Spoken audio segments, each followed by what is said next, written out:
add to that. First of all, that I am a practicing artist. I'm not an academic.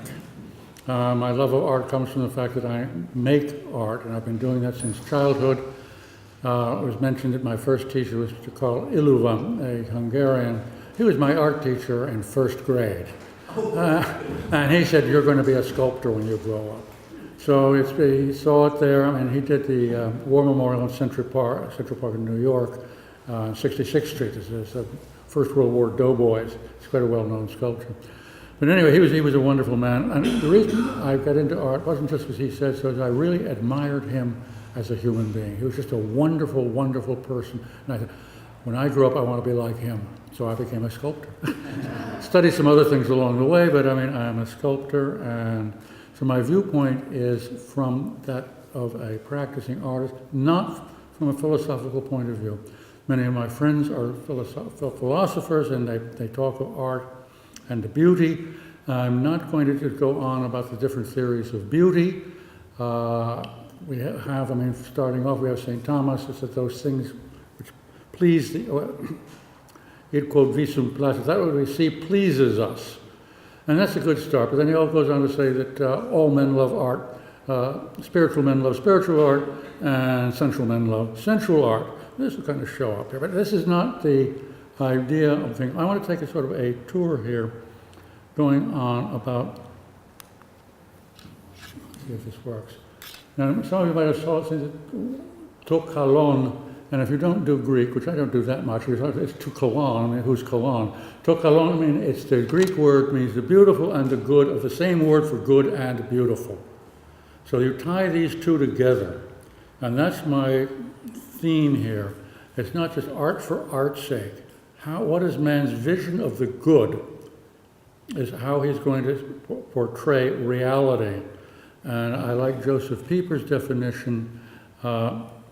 Beauty is the glow of the true and the good that shines forth from every ordered state of being. I'll repeat that because that's where I'm coming from. And it's Joseph Pieper, I mean, who was a wonderful philosopher, Thomistic philosopher. The glow of the true and the good that shines forth from every ordered state of being. Now, after what is the good? This has to be defined a little bit. When you think of good, is he being good? Metaphysically, the good is to be something is as it ought to be.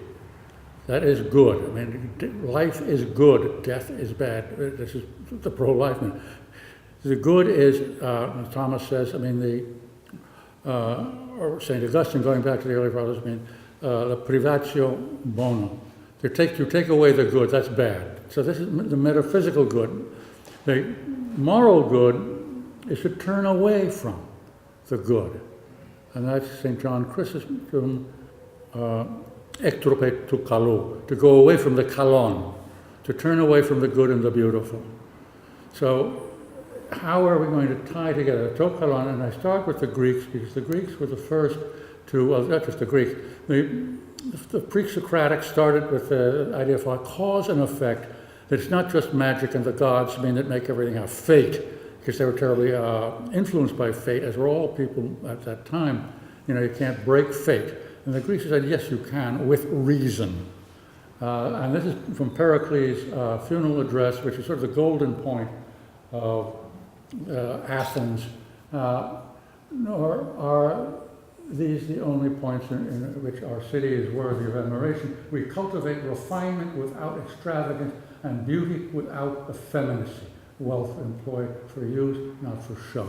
It sets the tone of what the Athenian goal was. This was the golden age of Greeks. And it's really at the beginning of Western culture. That man can know the truth and pursue the good. At the bottom here, a visual statement. Very few people have been taught to look at visual statements. They just say, that's nice. What is going on? This is Athena, Theos, she who comes from the mind of God, wisdom, Athena. A Greek understanding. It's not a biblical understanding, but it's a natural understanding directly from the mind of God. Athena throws over Enceladus, who is one of the Titans. He represents passions. He's represented as under a volcano. So the reason coming overwhelming passion in a picture. Pictures speak louder than words sometimes. Now, they were, as Pythagoras discovered this musical scale, in terms of just discovering the existing harmonics, they say he did it all with anvils, hearing the different hammers going ding, ding, ding. And then you get the lyre, that the string on the higher octave will vibrate when the lower one does. So, eureka. I mean, there's a reason behind this. And they discovered that the golden mean, which is done with geometry, not with numbers, although it's 5, which is infinite number, 6.18, like pi. But you set up this with a compass, that the smaller section is to the larger section, as the larger section is to the whole. So law of nature, Fibonacci numbers, flowers, seashells, it's a law of nature. So that, again, there is something going on in nature that is there. It is, in a way, divine, and we as men, this is where it's at. Now, we'll go back to that. And you can see, some people dispute it, but you can see this golden section is set out on the Parthenon, 447, 438 BC. I put dates on here so we can sort of keep an idea of where we're going. How did they do this? Recently they've been structuring, rebuilding that, and they found it in the ruins that they tracked the sun, the arc of the sun. Like we saw the arc in the diagram before, it's the arc of the sun that gave them their points of demarcation. Sorry, I'm getting used to this. Cosmos. The Greek idea was there's an order and balance in the universe that can be perceived by man. Paired opposites, Uranus, heaven, earth, Gaia. But in man, the order and balance of human life through arete, virtue. We still preach this in our Catholic schools, I hope. Virtue. There's ethos and self-discipline, pathos, reason and feeling. And the well-ordered life, neither too much of that or not enough of that, gives you sophrosini, the well-ordered or virtuous life. Now, opposite this is hubris or pride, which people sort of are very smart sometimes think they're so smart that they fall into pride. Either of those, or folly, people fall into folly, and the Greeks knew what happens after that is nemesis. Bad things happen if you fall, if pride or folly. Now, the vision of man comes out of this. Well-proportioned, the criteria, this is one of the finest of the kudos figures, that man qua man, they're not gods. They discovered that man is the measure of all things.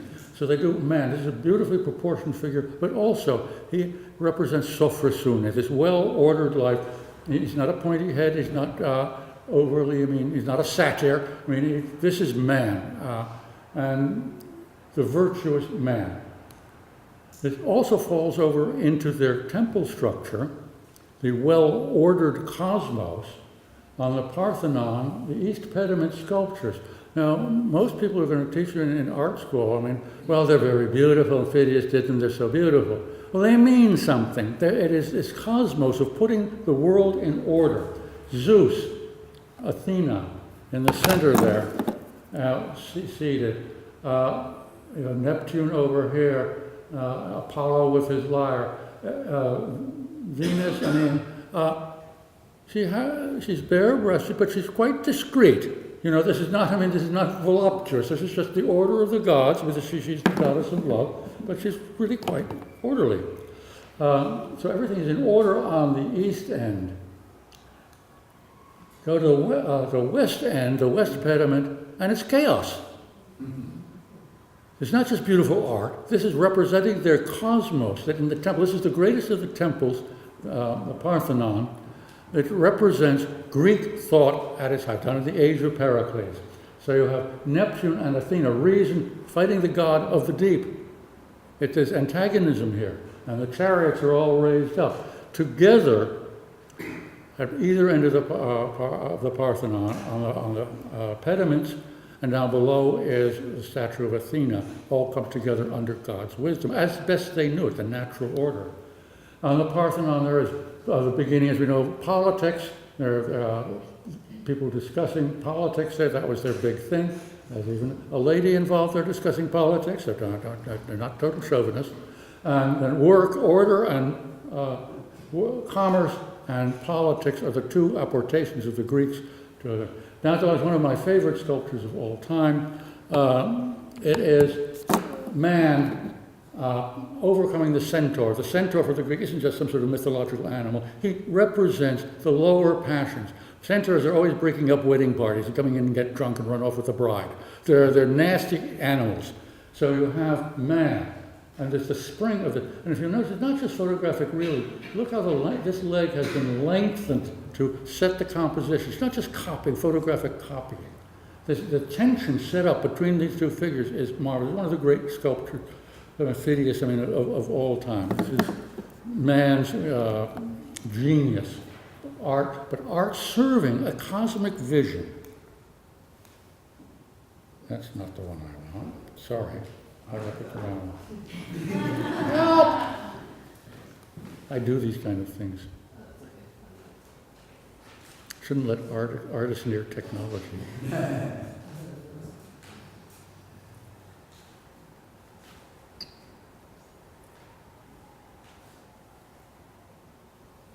Now I can do it. Put one down. I can take it from there. Okay. In the Hellenistic period, we're into 3rd century BC. They are beautiful sculptures in a way, but that balance is lost. These are definitely pathos. These are very emotional figures. If you look at these faces, the figure on the top also is it's kind of, it's not anywhere near that dignity and sobriety of that Kuros figure, the Kratos boy. Athens is in decline. There was a plague, there's Peloponnesian Wars, and Athens ceased to be the cultural center of the world. I put in this dying Gaul here. It's a Roman copy. I mean, it's not a Gaul. It would have been a Parthian when the Greeks did it. But it kind of symbolizes this Thanatos. There's this kind of sadness involved here as the Greek, this age of Pericles declines. It's taken over. Oh, dang. Rome comes in. Now, are these beautiful heads? No, it depends on your point of view. They look like Puritans to us. But this is Republican Rome. These are men that are serious men. These are the people that built the Roman Empire. Civic duty, pride of work, law, the 10 tablets of the law. They kept the Greek gods because that was a good hierarchical way to lay things out. That's Caesar over there. Are they beautiful? I think they're beautiful. It's the greatest portraiture ever done. The Roman portraits are sine qua non. I mean, just magnificent. Because they've caught the spirit of these people. Are the people particularly beautiful? They're not certainly movie stars from, we're geared them into who is the latest movie star, who is the latest heartthrob. These ain't heartthrobs. These are hard-working Romans. Oops. All right. Augustus Caesar, 27 years. This is Augustus Caesar at the time of our Lord. The Roman Empire has spread around the whole known world. And here Caesar, one piece of art displays it all. That's mine. All of this out there. And there's nothing wrong. There's a pride. They had brought civilization to all these barbarians. And he's proud of it. Now, is he a great man? It's a great work of art, and it displays a vision that was held by him, a vision of the good, the Kalon, the beautiful and the good combined. Whether we could think it's good or not, that's. But by 300 years later, 305 AD, these are the Constans, because there were 4 running the empire at that time. Diocletian, Constantius, that's Constantine the Great's father. Now this is made out of porphyry, which is a semi-precious stone, and it's over 5 feet tall. It's a big monumental piece. But what is this when you think back to Augustus 300 years before? They're huddled together in fear. The empire is gone. I think Galerian had just been caught by the Persians and stuffed. So they're not having a nice time. It's called collapsed in. So the Roman Empire is falling apart. Now, in the fullness of time, that God has his ways, when man, through reason and a Roman sense of law, at the perfect time in history, Rome had built the roads, had set up civil society. Christendom is born when the Word made flesh. He is the image of the living God, truth, goodness, and beauty. Himself comes into the world. This is a Byzantine piece. It's in St. Sophia. It's one of the finer of the icons. It's in St. Sophia. I like it because of the stern yet gentleness of the face. Justice and mercy are both reflected in that face. You've got to learn to really look at artwork, and this is what, unfortunately, you go through an art course and they never really look at the work, see these things, enjoy them, see what's going on. He has his two fingers, which is two natures, and the Book of Life. The Blessed Mother, Vladimir Madonna, painted in Constantinople, passed through Ukraine, went up at the Turchakov Museum in Moscow.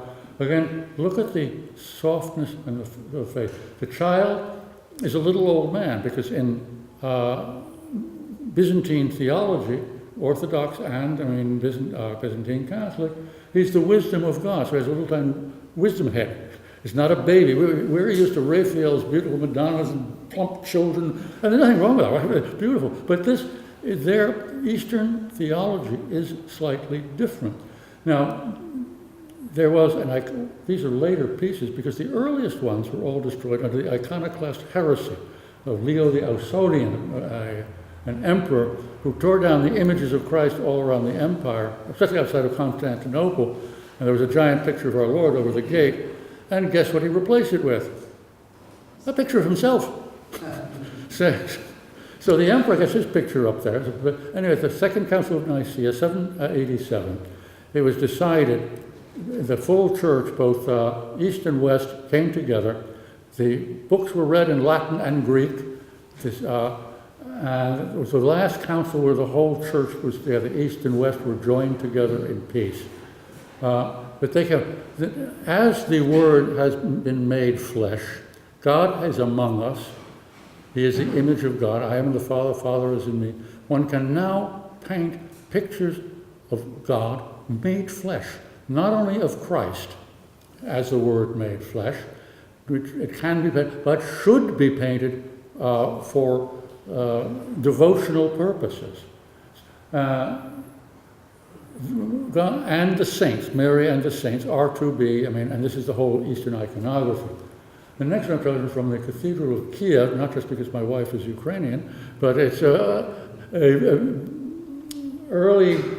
11th century, the mosaics. And if you go into a Byzantine church, Orthodox or Uniate, this is the schema you're going to see. This is the program laid out by St. John Chrysostom and the monks of old, that this is it. Our Blessed Mother stands in the act offering up the sacrifice. She is there as the Mother of God and also type of the church offering. St. Augustine said, Mary and Christ are one. Mary brought forth the one, and the church brings forth the many. So she stands there offering the prayers of the faithful and the divine liturgy that's going on behind the iconostas, which is a later piece. But it still has the Blessed Mother on one side with the Christ from the beginning and the judgment on the other side. You don't mess around with iconography. You don't say, I think I'll be more creative this week. No, you do it the way it's supposed to be. I put in the later piece because it's Baroque, which is this lovely, we'll get into the Baroque later, of this sensuous sense there. At the top of every Byzantine church, this is again here, you'll find the Pantocrator, the Lord of all, who looks down on the church to offer up to him, and he looks down blessing the church and with his Book of Life. So this is the iconographic program of a Byzantine church, and it's awesome. This, to me, one of my favorite paintings, was discovered in the 1950s, done in 1310, the great Anastasis Resurrection. The church where I went to Mass this morning in Horsham, PA, had a copy of this up there because it brings out resurrection day. Anastasis means resurrection. This isn't just a resurrection of Christ when he rose long ago, 2,000 years ago. This is the rising at the end of time. Christ is here centered in what's called a mandorla, not a mandala. Hindus have mandalas. Catholics have mandorlas. Mandala means it's monism. It's just one, I'm God, you're God, everybody else is God. Mandorla is the two joining one, the two natures of Christ in one person, true God and true man. You'll see it further on. In Spanish, it's called La Almendra Mística. So you have the Old Testament, Moses, John the Baptist, David. These are Old Testament figures.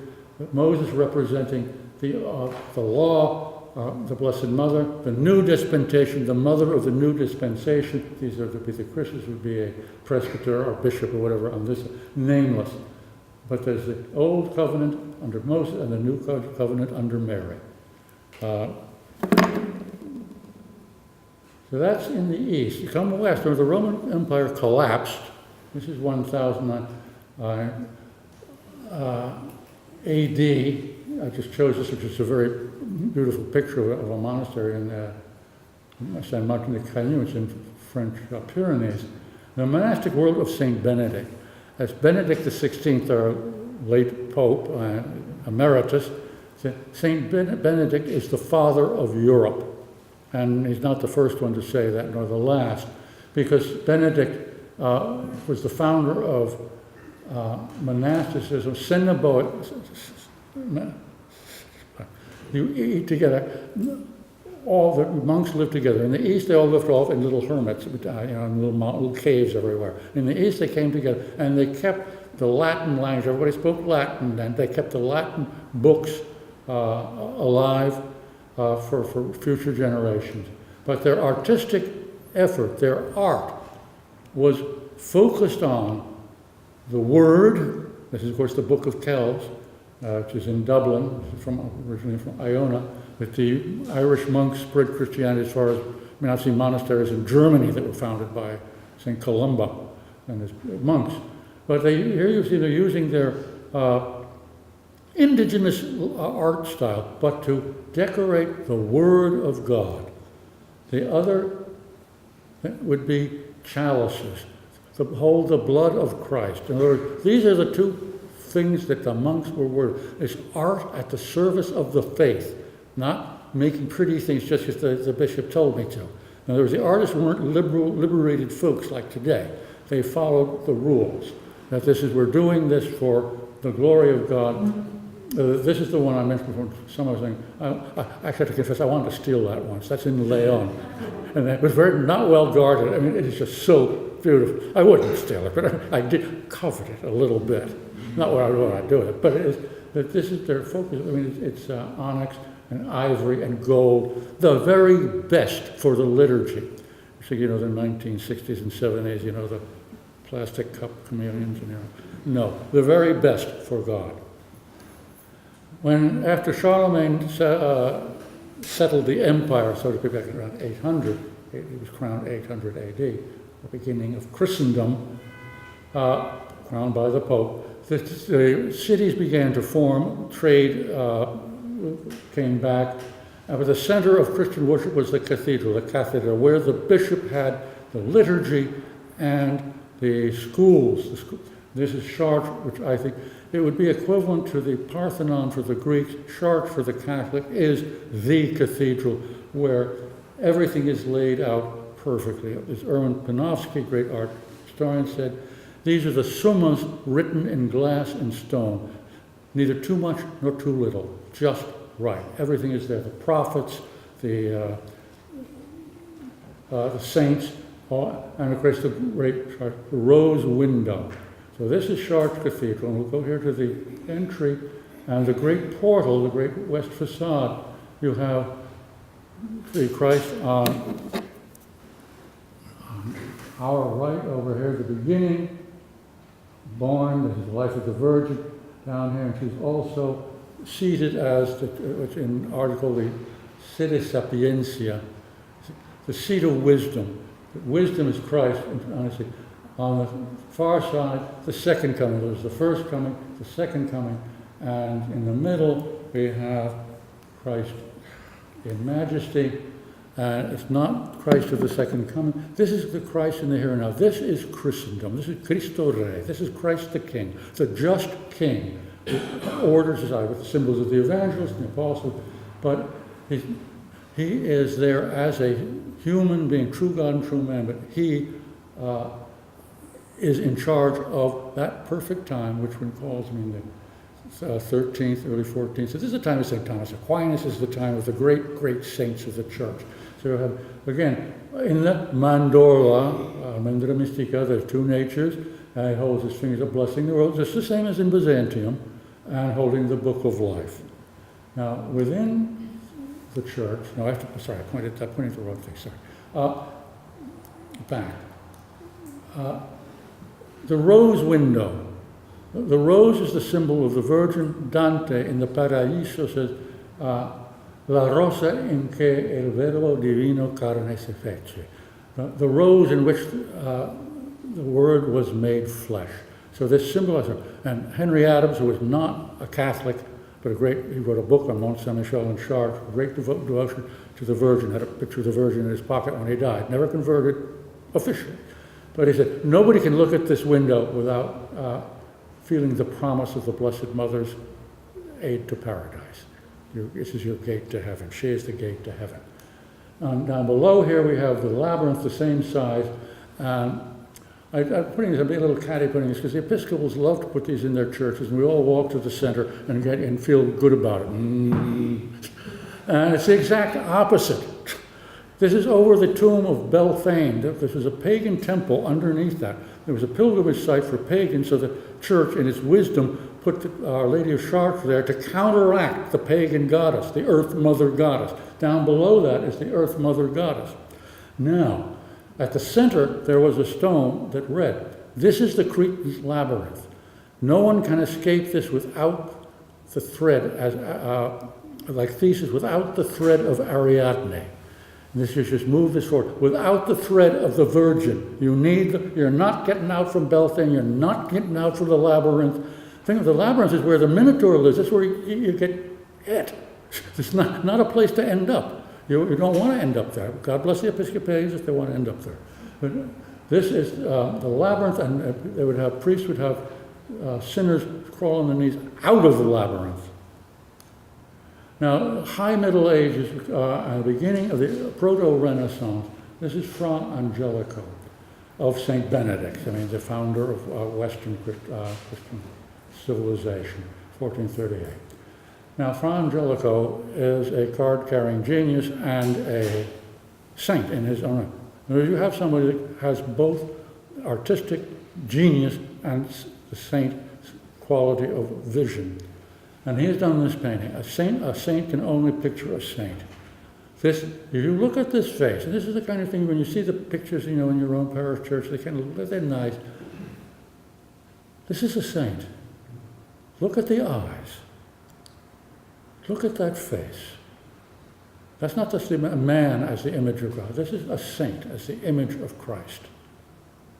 It's one of the greatest Catholic geniuses of all time. If you don't see it right over, go around. And I'm sorry, you've got to really see the Fra Angelicos in real life. They just glow. Now, St. Peter's, because of High Renaissance, this was the apogee of the papacy, 16th century, designed by Bramante and Michelangelo.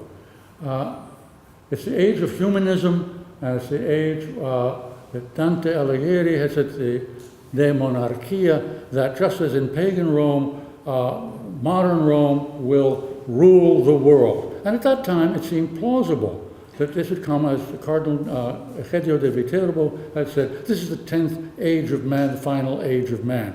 Not good to get into that sort of thing. But anyway, so the Renaissance was, for art, it was wonderful. But as far as the faith, that's some pretty strange thing. But anyway, here you have this, and it's neoclassical. Remember that Renaissance sopped up all that was good from the classical times, all from Rome and Greece, that incorporated this into the church, as opposed to the medieval vision. you look at the Sistine Chapel, and it's a compendium of the creation and salvation and judgment, and it has incorporated into here the prophets and the pagan sibyls. That everything at this time that was thought, everything is pointing to this golden age where Rome will rule, and this art will show it here in St. Peter's. You have the creation of man. For Renaissance Neoplatonists, God is the mind of the universe. But so you have Michelangelo paints God coming out of a brain, a human brain. It's a brain. With a brainstem and all. I don't know if you can see it. I mean, I didn't come up with this. I mean, it's a round thing there and it comes down the bottom. So, and he's holding back the rest of creation, Eve and the church, whatever he wants to symbolize in there. And he passes on the spark to Adam. All right, it's in art, it's incredible, but at the service of the church. Now, Michelangelo, and Raphael does, in the stanza, you have the disputatio of the Blessed Sacrament. That doesn't mean a dispute like an argument. It's a disputatio, was a medieval term for theologians would come together and argue about something. This is about transubstantiation. And you've got Thomas, you've got the theologians, you've got the popes, you've got everybody here defining the Blessed Sacrament as that the same Christ as up here in heaven with his mother and St. John is the same Christ as in this monstrance here. So it's the defense of the faith. And the accompanying picture on the other side of the wall of the stanza is the philosophers. That this time with all the philosophers of history, some I wouldn't include in perhaps, pointing to that everything before Christ pointed to Christ. This was the belief at the time. Now, he paints up here the two great artists of the time as Plato and Aristotle. That's the fullness of philosophy. These are the two, and I'm sure we all agree with that. These are the two great Greek philosophers. He paints it as Michelangelo and Leonardo da Vinci, the two great artists. He paints himself over, you can't hardly see him peeking around the corner. That's Raffaello. I think he's Averroes, but he's peeking around the corner. So you have all of these people, faith and reason. That's our Catholic thing. We have faith and reason. So it's right there in St. Peter's. No. Okay. Now, we have to have Leonardo, the other great, the three greats, the three divine artists that they brought back the visions from heaven. This is a recently found Leonardo, been hidden for years. It once belonged to Charles I of England. Leonardo painted it in these years, and it's a very striking painting.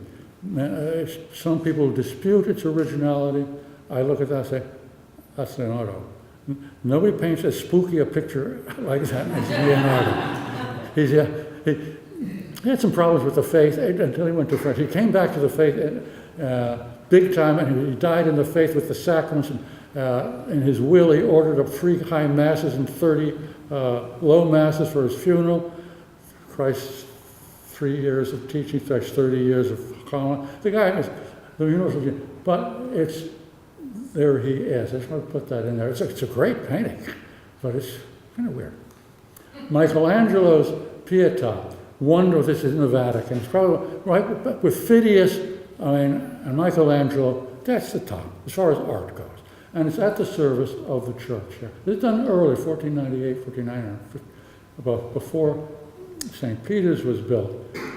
Technically, it's just beyond belief. But as Anthony Blunt, the Queen of England's purveyor or curator of art, said, he was not a Catholic, he was probably a communist. It could also be Adonis, Venus and Adonis. It doesn't have, not defined. For us Catholics, it's obviously the Blessed Mother and our Lord. It's beautiful beyond belief. But I know I get into trouble here with audiences. I put in this Michelangelo did when in his 80s, 1555, and I've been, he was old and didn't know what he was doing. Poor guy, he lost it. This is after the fall of Rome. First of all, after the Reformation, 1517. Rome was sacked by rebellious troops of Charles V in 1527. The Roman dream, Dante's idea of a universal Rome, cardinal irretrievable, over. The Protestant Reformation and the sack of Rome destroyed. Michelangelo became a very, very spiritual man. And to me, they say, well, you've got an extra arm there. Now, remember, I'm coming from a mystical artist point of view. I'm neither an art historian nor a philosopher. I look at this and it speaks to me, to my heart, and I see Our Lady and Christ united in one person, the co-redemption. He is falling out of her arms, slowly down, as she's trying to hold him up. This is the right hand of God the Father, sustaining Christ. With my right hand, I will hold you up, right from the Psalms. You don't have to, that's my opinion. Everybody looks like I'm nutty. Maybe I'm nutty. But that's what it says to me. So I don't have to just, so everything has to be perfectly delineated. No, there's a mystical sense to art. He was contemplating the mystery of salvation in this, from my perspective. After the fall of Rome, in the Protestant revolt, there was, of course, the Council of Trent, 1545, 1556, 53. And the Baroque art came into file after the classical Renaissance. The Jesuit was spearheaded by the Council of Trent and mainly by the Jesuits. This is the Jesuit in Rome, and it's a rebuttal of the Protestant idea of nature is corrupt. Or the Lutheran Calvinist idea is, well, the world is a dunghill and grace like snow is floated down on top of it. The Counter-Reformation says no. We're in the Greco-Roman culture. Man has produced a culture that is good. We can naturally know the good. Nature is good. So you have all of nature all combined down here. And these ceilings in these Baroque churches are very similar to the ceiling in this room. They're not full domes. It's the talent of the artist that can make this appear using perspective. This appears up because in all Baroque art, it's not the worldly power of Rome anymore. It's heaven. You go through the sky, you get up to IHS, to the name of Jesus. Baroque art will always open up there. It doesn't stop here. It's very theocentric. Bernini designed the Rome again. Rome pulled itself together after the Renaissance, and he designed the colonnade as an invitation, like arms of Holy Mother Church, to embrace back the Protestants that had left, to Holy Mother Church calling home all her wayward children.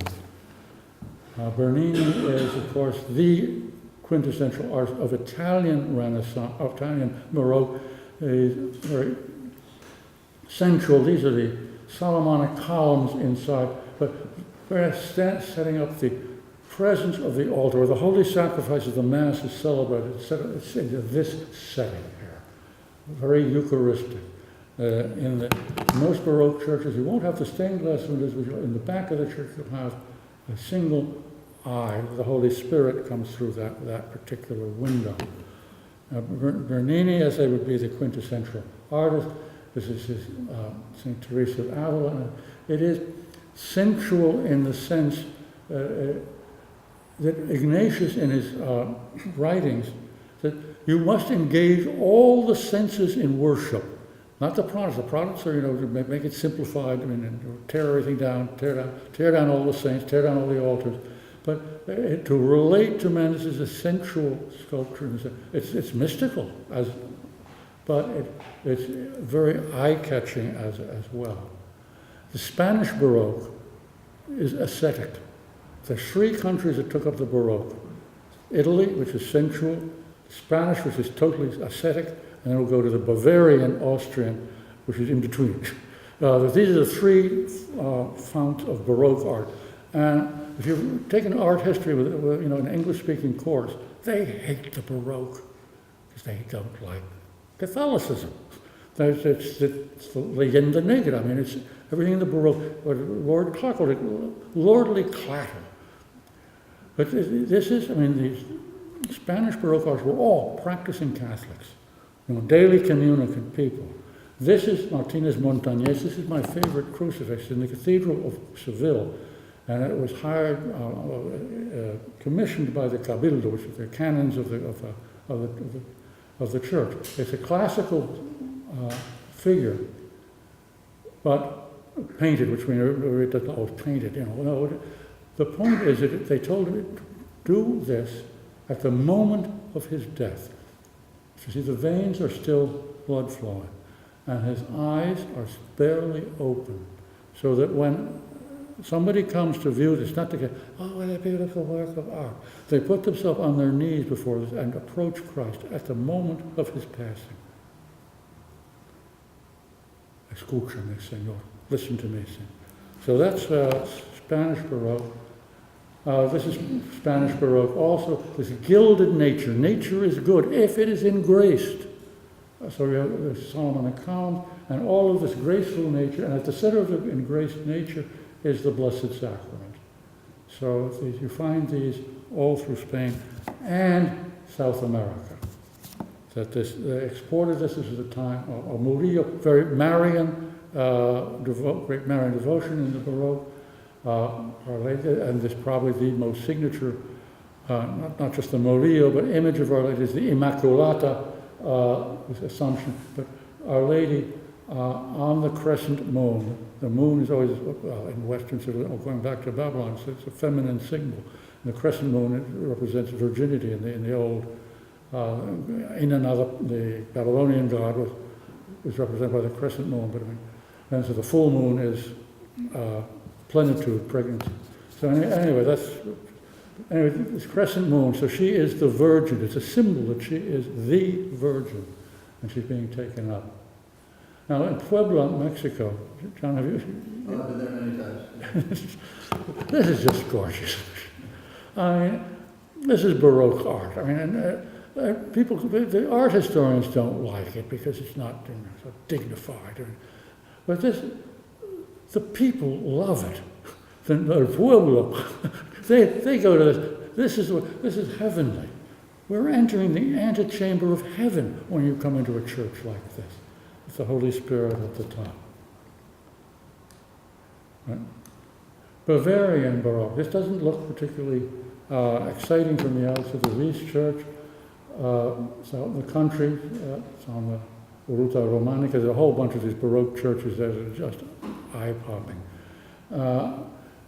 If you go inside, it is what they call Rococo, which the art historians hate even more. But if you see the gates to heaven, all of this engraced nature in white in the Bavarian churches. We were there once when a busload of Japanese tourists came, and they all had their Nikon cameras, and I don't know, about 50 of them. And they all came through the door at the same time, and in one voice I went, oh! And it was just, they had never seen anything like this in their life. So it's, I love the Bavarian Baroque. I know John too. But this is, I mean, if you go back here, 1754, this is the end of the Baroque period. This is the Enlightenment is coming into Europe. The Baroque is the last fully Catholic style of art that exists. There are artists today that we paint in all the different styles. There's no official Catholic style, but this went, as they say, viral. We find this, in Mexico, all through South America, the Philippines, anywhere where the Spanish missionaries went, you find Baroque art. Well, the Germans weren't so much missionaries, but Bavaria still to this day remains Catholic, the only really Catholic part of Germany. I think this art helps. Moving from there, you come to the Enlightenment and the Revolution. There's a complete watershed change here.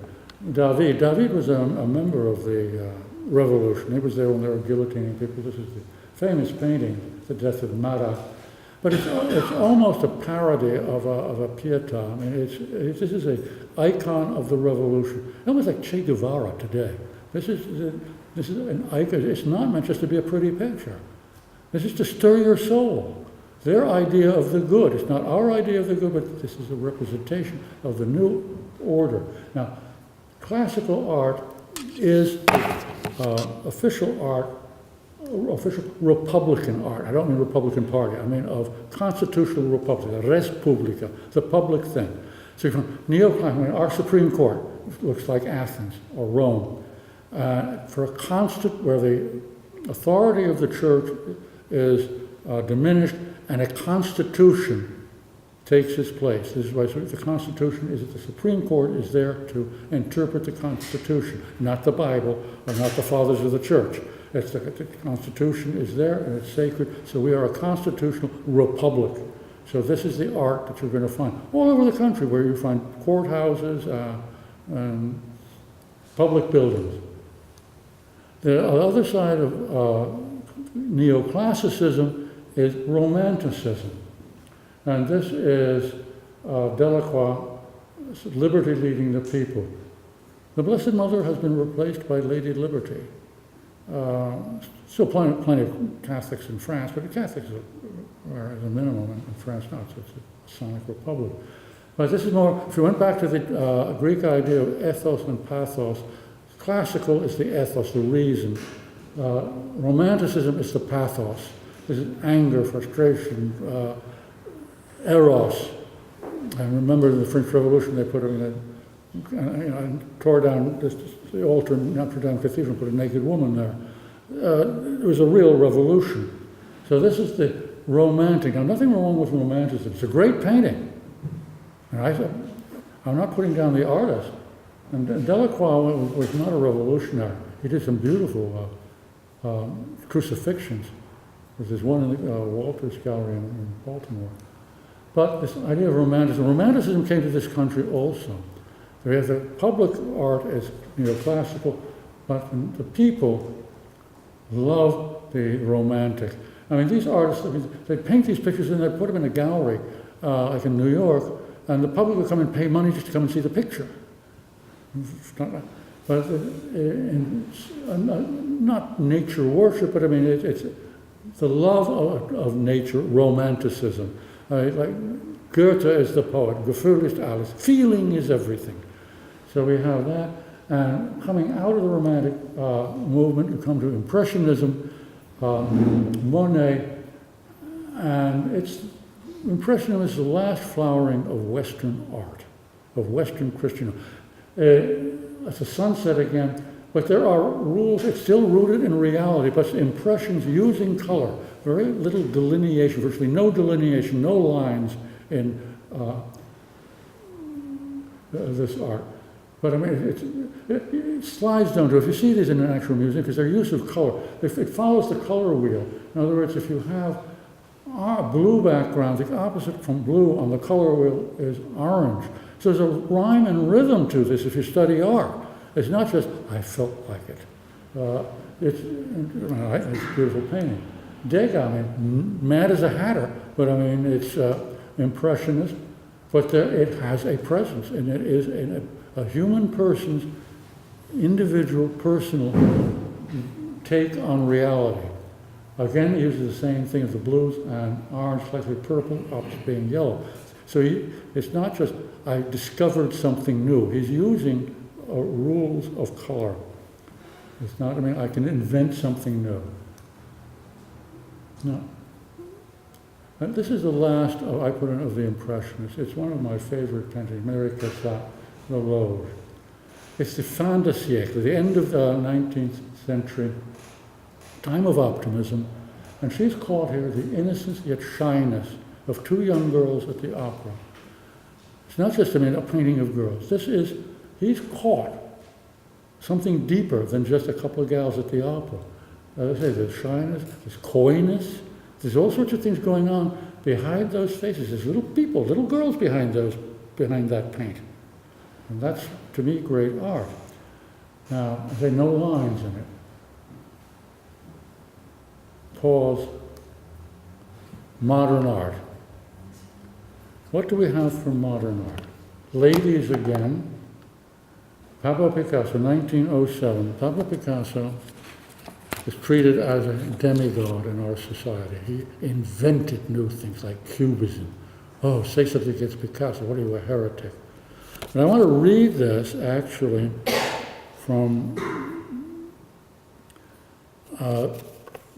the autobiography of Picasso about this painting. He says it's his first exorcism painting. Painting is not an aesthetic operation. Forget everything we've seen before. He's just erased the slate.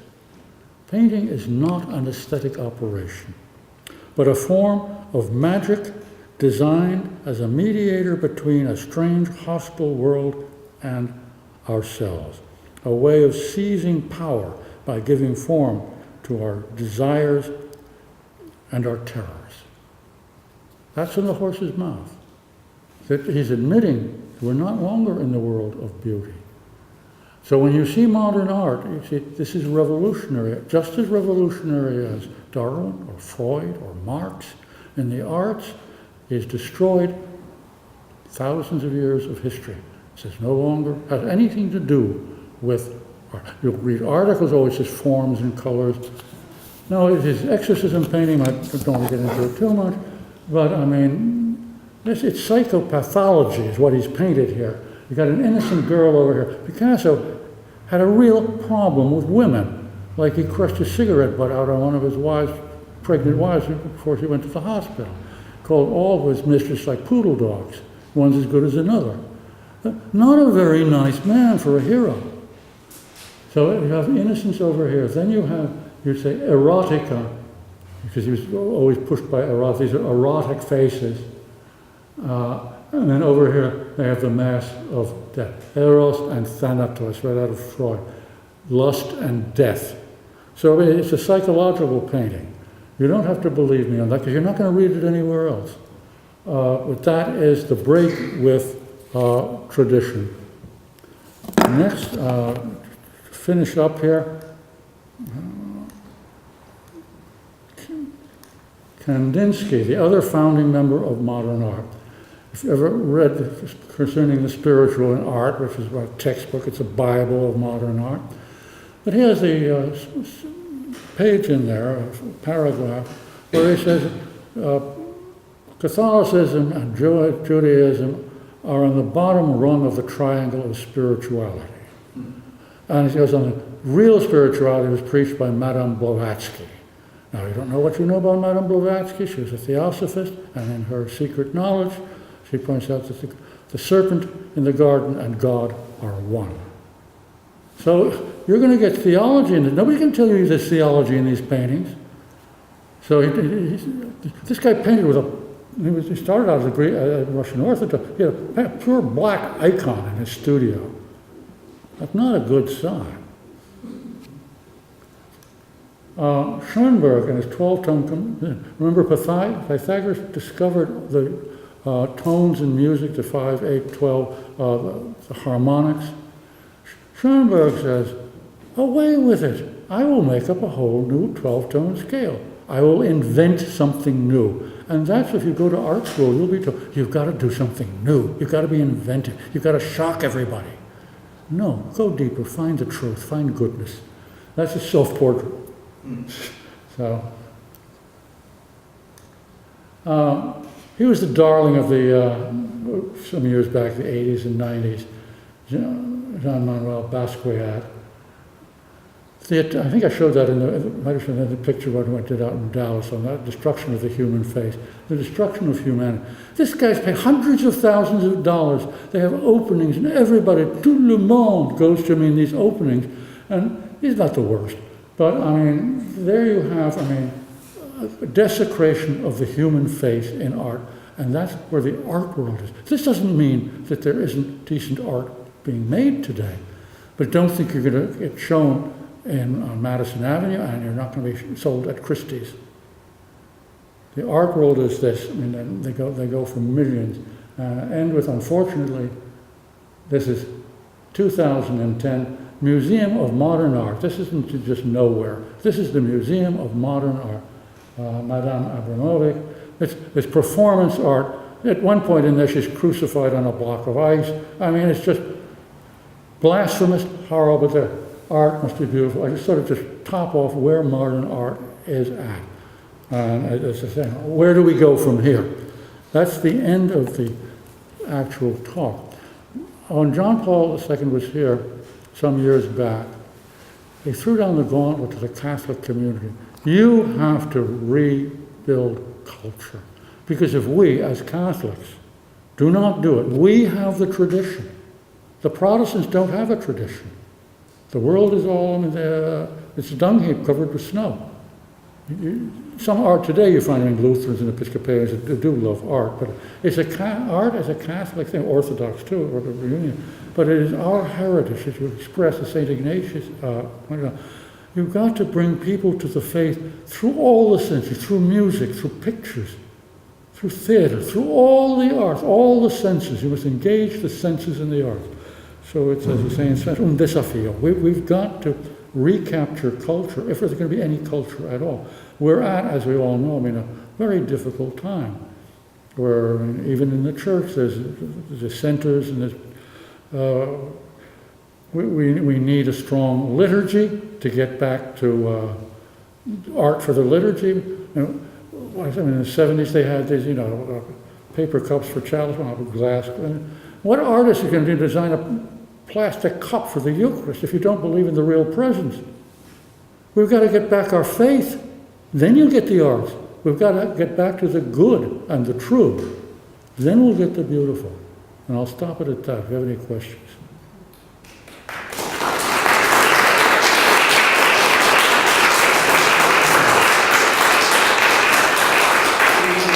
Probably just confused you more than enlightened you, because I'm taking you from... What do you think is leading to this neo-realism that you see emerging now?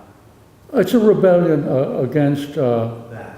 against this, but the neo-realism, it's almost a worship of the classical figure.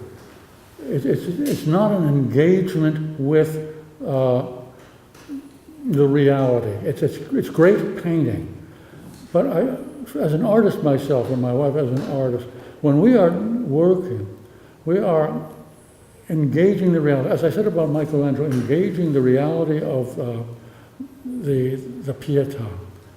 You stand in front of a mystery, and you as an artist is, in a way, a real artist is a mystic. That you might be a diabolical mystic, but you are a mystic. It's not just painting that is classical, all styles are good. I certainly, I think the neoclassical is certainly, a rebellion against this. And I'm not for going back to copying the Gothic or the Baroque, but I think it's got to grow out of the faith rather than an art school. I'm not putting down, many of my artist friends are neoclassical painters. Some are very good, and some are great portraitists, but I think it's a crisis of faith more than of art. Well, thank you very much. Okay. Anybody have any questions? No? No? Sorry. And we'll have time for refreshments downstairs, and we can visit at that time too. So, Okay. thank you. Thank you. All right. I didn't mean to ruin anybody's evening with that modern art stuff. But I see your faces all going, oh, I'm sorry. We have to know what reality is. Well, this is wonderful, but it's also creative, it's also wonderful, as it tears down everything we believe in. Not good. For me. I don't know, for you. For us? No, it isn't. Thank you very much. Yeah.